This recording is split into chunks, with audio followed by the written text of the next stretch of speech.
বিসমিল্লাহির রহমানির রহিম। প্রিয় অষ্টম শ্রেণীর শিক্ষার্থী বন্ধুরা, আশা করি তোমরা ভালো আছো।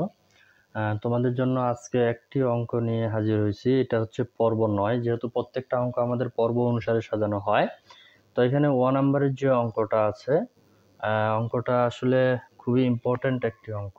এটা অবশ্যই তোমাদেরকে খুব ভালোভাবে খেয়াল রাখতে হবে। এই অঙ্কটাতে তোমাদের মিডল টার্ম আসবে, সূত্র আসবে, এই জন্য খুব ভালোভাবে একটু দেখতে হবে। একটা অঙ্কই নিয়ে যদি যেহেতু আলোচনা করব, সেক্ষেত্রে খুব অল্প সময় নেব। তো এখানে শুরুতেই যদি আমরা অঙ্কটা দেখি, 1/x² - 3x + 2 plus 1/x² - 4x + 3 plus 1/x² - 5x + 4। এখানে দুইটা সেক্টর, একটা হচ্ছে লব এবং একটা হচ্ছে হর। তো এই যে হরের যে কাজগুলো আছে, প্রত্যেকটা অঙ্ক যদি তোমরা একটু ভালোভাবে দেখো, যে তোমাদের উৎপাদকের একটা অধ্যায় কমপ্লিট করাইছিলাম, উৎপাদকে বিশ্লেষণ করো, ওই অঙ্কটা, ওই অধ্যায়টা যদি তোমরা ভালোভাবে আমার ক্লাসে কমপ্লিট করে থাকো, তাহলে আমি বিশ্বাস করি এই অঙ্কটা তোমাদের কাছে খুবই সহজ। আর যারা ওই অধ্যায়তে ছিল না, অবশ্যই আমি তোমাদেরকে বলবো যে আমার যেহেতু ক্লাসগুলো প্রত্যেকটা প্লে লিস্ট অনুযায়ী সাজানো আছে, আমার এই চ্যানেলে গেলে তোমরা প্লে লিস্টে সার্চ দিলে দেখবা যে সব ক্লাস অলরেডি চলে আসবে। তার মধ্যে একটু কষ্ট করে হলেও এই উৎপাদক বিশ্লেষণের যে ক্লাসগুলো আছে, তোমরা যদি একটু ভালো করে প্রত্যেকটা ক্লাসে কমপ্লিট করো, দেখবা যে পরবর্তীতে, অর্থাৎ এই আমি মনে করি বীজগণিতের ওই অনুশীলনী যেটা আছে উৎপাদকের বিশ্লেষণের, খুবই গুরুত্বপূর্ণ। প্রত্যেকটা অঙ্কেই কেন না কেন ওইটার সাথে একটা সম্পৃক্ত থাকেই থাকে, হ্যাঁ, থেকে যায়। এই জন্য তোমাদেরকে বলবো, যারা ওই ক্লাসগুলা তোমরা দেখোনি, হয়তোবা একটু দেখে নিলে তোমাদের জন্য সব থেকে ভালো হয়। তো এখানে প্রথমে যে অঙ্কটা আছে, x² - 3x + 2, এই অঙ্কগুলা সর্বপ্রথম তোমাদেরকে আমি এর আগেও বলছিলাম, যেহেতু এগুলো উৎপাদকের সাথে একটা সূত্র আছে, যোগসূত্র আছে, সেক্ষেত্রে এই অঙ্কগুলা তোমাদের আগে দেখতে হবে যে তিনটা মেথডে, যে তোমাদের কমন যাবে নাকি, সূত্র যাবে নাকি, মিডল টার্ম। অর্থাৎ যদি কমন গেল তাহলে কমনে যাবে, যদি কমন না যায় তাহলে দেখতে হবে সূত্র যাবে নাকি, আর যদি সূত্রও না যায় তাহলে ফাইনালি দেখতে হবে মিডল টার্ম। তবে এগুলো সব থেকে বেশি সচরাচর যেগুলো যায় সেটা হচ্ছে মিডল টার্ম। তাহলে এটা যদি আমরা সর্বপ্রথম মিডল টার্ম করি, আর মিডল টার্ম ক্লাস নিয়েও ওই যে বললাম উৎপাদকের যে অধ্যায়টা আছে, ওই অধ্যায়টাতে যদি তোমরা আরেকটু ভালো করে দেখে নাও, মিডল টার্ম কিভাবে করতে হয়, কেন করতে হবে, এবং কি কেমনে বুঝবো এটা মিডল টার্ম হবে, সকল ডিটেলে আলোচনা করা আছে, তোমরা একটু পারলে দেখে নিবা। তাহলে এখানে শেষে কত আছে, 2। এই 2টাকে আমরা নামতার সাহায্যে ভাঙায় নিব এবং প্লাস মাইনাস করে আমাদের এই যে সংখ্যাটা আছে এটাকে আমাদের বের করে নিতে হবে।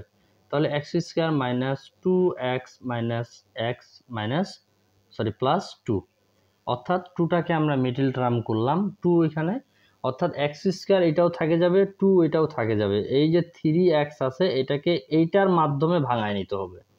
তাহলে দুইটাকে যদি আমরা ভাঙাইতে যাই, 2 একে 2, 2 আর 1 যদি আমরা যোগ করি তাহলে 2 আর 1 3। ক্লিয়ার? তাহলে এখানে দেখো মাইনাস আছে, এখানে মাইনাস, এখানে মাইনাস, মাইনাস মাইনাসে প্লাস 2x আর x যদি আমরা গুণ করি 3x। প্রত্যেকটাই এরকম। এখানে 3 আছে, তাহলে x² - 3x - x + 3, 3 আর 1 যদি যোগ করি তাহলে 4, অর্থাৎ 1 বলতে x। এটাও সেম।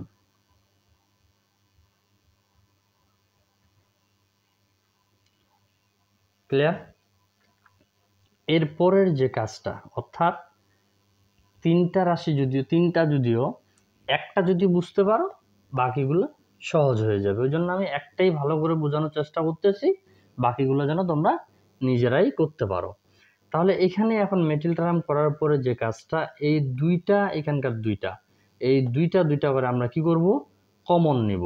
যদি কমন নেই, এখানে x আছে, এখানে 2x আছে, তার মানে এখানে x আছে দুইটা, এখানে x আছে একটা, আমরা একটা x কমন নিতে পারি। তাহলে x দুইটা ছিল, একটা কমন নিচ্ছি, একটা বসে গেল, -2 ছিল, 2টা থেকে গেল, আর x ছিল, x তো কমন নিয়ে নিছি, ঠিক আছে, মাইনাস। এখন এখানে যদি আমরা দেখি, কমন নিতে গেলে তো দুইটার মধ্যে একটা মিল থাকতে হবে, বাট এখানে কোনো মিল নাই। এখানে x, এখানে 2, দুইটা দুই রকম। তাহলে এখানে এটার ক্ষেত্রে কমন নিব আমরা কি, যখন দেখবা যে দুইটা দুই রকম হয়ে যাচ্ছে মিডল টার্মের ক্ষেত্রে, তখন আমরা 1 কমন নিতে পারি। তাহলে এক্স এখানে মাইনাস এখানে প্লাস, তাহলে হবে -2। ক্লিয়ার? দেখো এখানে তাহলে কত কমন নিলাম? 1। এখন 1 কমন নেওয়াতে আমাদের এখানকার কোনো পরিবর্তন আসবে নাকি? 1 আর এক্স যদি আমরা গুণ করি, এক্স মাইনাসে প্লাস 2 আর 1 যদি গুণ করি 2। আর মিডল টার্মের আরেকটা মজার বিষয় হচ্ছে, এই যে মিডল টার্মটা, এই লাইনটা তোমাদের ঠিক আছে কি না এখানে তোমরা বুঝতে পারবা কেমনে? এখানে x-2, এখানেও x-2, এখানে x-2, এখানে যদি x+2 হয় তাহলে বুঝতে হবে তোমাদের মিডল টার্মে ভুল আছে।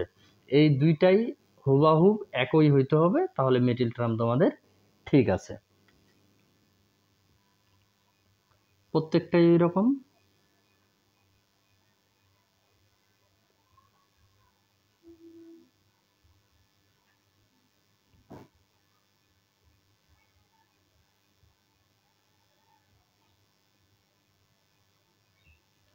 ক্লিয়ার? এটা যেমন যেভাবে কমপ্লিট করছো এটাও তাই, এটাও তাই। আর তোমাদেরকে আমি বলবো, এটা যদি বুঝতে পারো, এটা কমপ্লিট করার পরে বাকি যে দুইটা আছে ভিডিওটা স্কিপ করে রাখে, এই দুইটা একটু নিজেরাই চেষ্টা করবা। এখন যে কাজটা, x-1 নিব, এই দুইটা যেহেতু একই, দুইটার মধ্যে একটা নেব।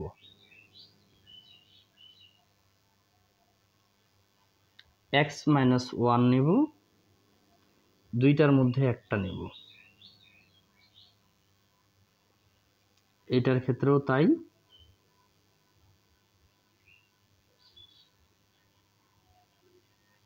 ঠিক আছে? আচ্ছা, আমি দেখে নিই শেষ পর্যন্ত কভার করা যাবে কিনা। আচ্ছা, এখন এর পরের যে কাজটা, এখানে দেখো তো 1/x-1 x+2, 1/x-1 x-3, 1/x-1 x-4, প্রত্যেকটাই x-1 x-1 x-1 প্রত্যেকটাতেই একটা করে আছে। সেক্ষেত্রে যে কাজটা করতে হবে, এখন আমাদের এই তিনটাকে লসাগু করতে হবে। কি করতে হবে? লসাগু। হরগুলো আমরা লসাগু করব কেমনে? x-1 x-2, x-1 নিয়ে নিছি আর নেওয়া যাবে না, x-3, x-1 নিয়ে নিছি নেওয়া যাবে না, x-4। ক্লিয়ার?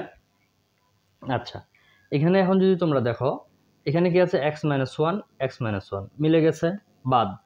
x-2 x-2 মিলে গেছে, বাদ। বাকি যে দুইটা আছে এই দুইটা 1 এর সাথে গুণ করে আমরা বসাই দিব। তাহলে x-3 আর 1 গুণ করলে x-3, x-4 আর 1 গুণ করলে x-4। ঠিক আছে? প্লাস থেকে গেল। এখন এখানে আছে x-1 x-1 মিলে গেছে, বাদ। x-3 x-3 মিলে গেছে, বাদ। তাহলে বাকি আছে কি? x-2 x-4। তাহলে এই x-2 আর x-4 যদি আমরা 1 এর সাথে গুণ করি, ওইটাই থেকে যাবে x-2 x-4, প্লাস ছিল থেকে যাবে। x-1 x-1 মিলে গেছে, বাদ। x-4 আর x-4 মিলে গেছে, বাদ। বাকি আছে এই দুইটা x-2 x-3। ঠিক আছে? আরেকটা লাইন কি নিচে লেখা যাবে? যাবে। আচ্ছা, এখনকার যে কাজটা, অঙ্কটা একটু বড় হয়ে গেছে, নিচে যেটা ছিল ওটা থেকে যাবে।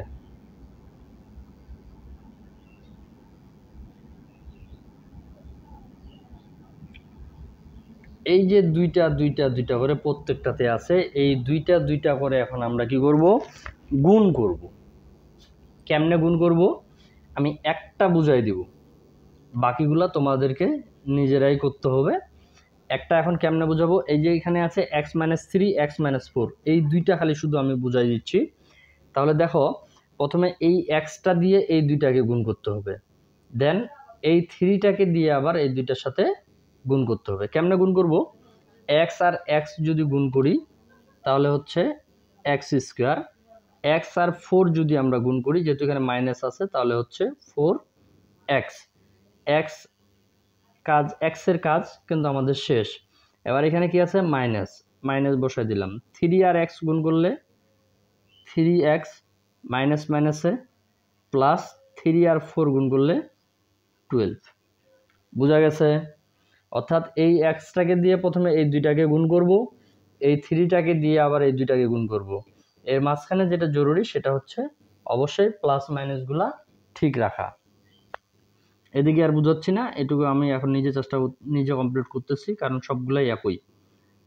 X square minus 4x minus 2x plus 8 plus x square minus 3x minus 2x minus plus 6।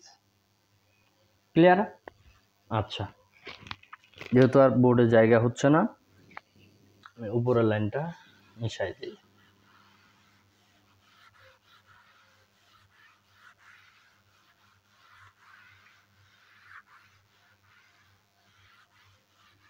হয়ে যাবে।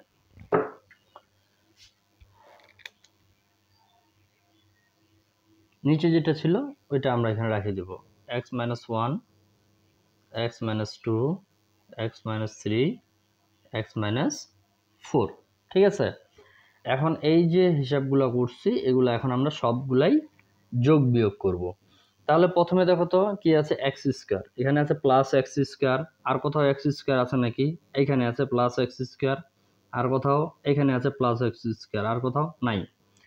তাহলে এক্স স্কোয়ার আমরা কয়টা পাচ্ছি? 3টা, 3টার সামনে প্লাস আছে, যার কারণে লিখব 3x স্কোয়ার। ঠিক আছে? এবারে দেখবো এক্স স্কোয়ারের কাজ শেষ। এবার দেখবো শুধু এক্স কোথায় কোথায় আছে। এখানে আছে মাইনাস 4x, এখানে আছে মাইনাস 3x। ঠিক আছে? এখানে আছে মাইনাস 4x, এখানে আছে মাইনাস 2x, এখানে আছে মাইনাস 3x, এখানেও আছে মাইনাস 2x। একটু যদি তোমরা খেয়াল করে দেখো, প্রত্যেকটারই সামনে কিন্তু মাইনাস আছে। মাইনাস মাইনাসে প্লাস হয়, এটা তোমরা সবাই জানো। তাহলে সবগুলাই আমরা যোগ করে দেব।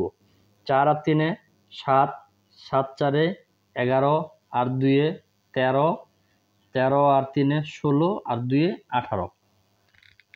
তাহলে দেব মাইনাস 18x। ক্লিয়ার? এখন দেখো এক্স এর কাজ শেষ। এবারে আছে সংখ্যাগুলা। এখানে আছে প্লাস 12, এখানে আছে 8, এখানে আছে 6। সবগুলাই যদি এখন আমরা যোগ করি, যেহেতু প্রত্যেকটার সামনেই প্লাস আছে, তাহলে তোমরা যোগ করো 12, 8 আর 6। সবগুলাই যদি যোগ করো তাহলে দেখো 12 আর 8 হচ্ছে 20, আর 6 26, 26। লাইনটা খুব বড়। যোগ বিয়োগ করার পরে দেখো যে একেবারে ছোট হয়ে গেছে, একেবারে ছোট হয়ে গেছে। তাহলে অ্যান্সার আমরা কি পাচ্ছি? 3x square minus 18x plus 26। দেন নিচে যেটা ছিল এটা আমাদের থাকেই যাবে। এটাই হইল অ্যান্সার। এই ধরনের আরও অঙ্ক আছে, এইভাবে প্রত্যেকটা অঙ্কই কমপ্লিট করতে হবে। তবে অঙ্কের প্যাটার্ন যদি তুমি বুঝতে পারো, অঙ্ক তোমার কাছে সহজ। তো আজকে এই ক্লাসটা নিয়ে আলোচনা ছিল। সকলের সুস্বাস্থ্য কামনা করে ক্লাসটি আজকে এখান থেকেই শেষ করতেছি। তোমরা অবশ্যই আমার জন্য দোয়া করবা, আশা করি, এবং দোয়া করি তোমরাও ভালো থাকো। ধন্যবাদ।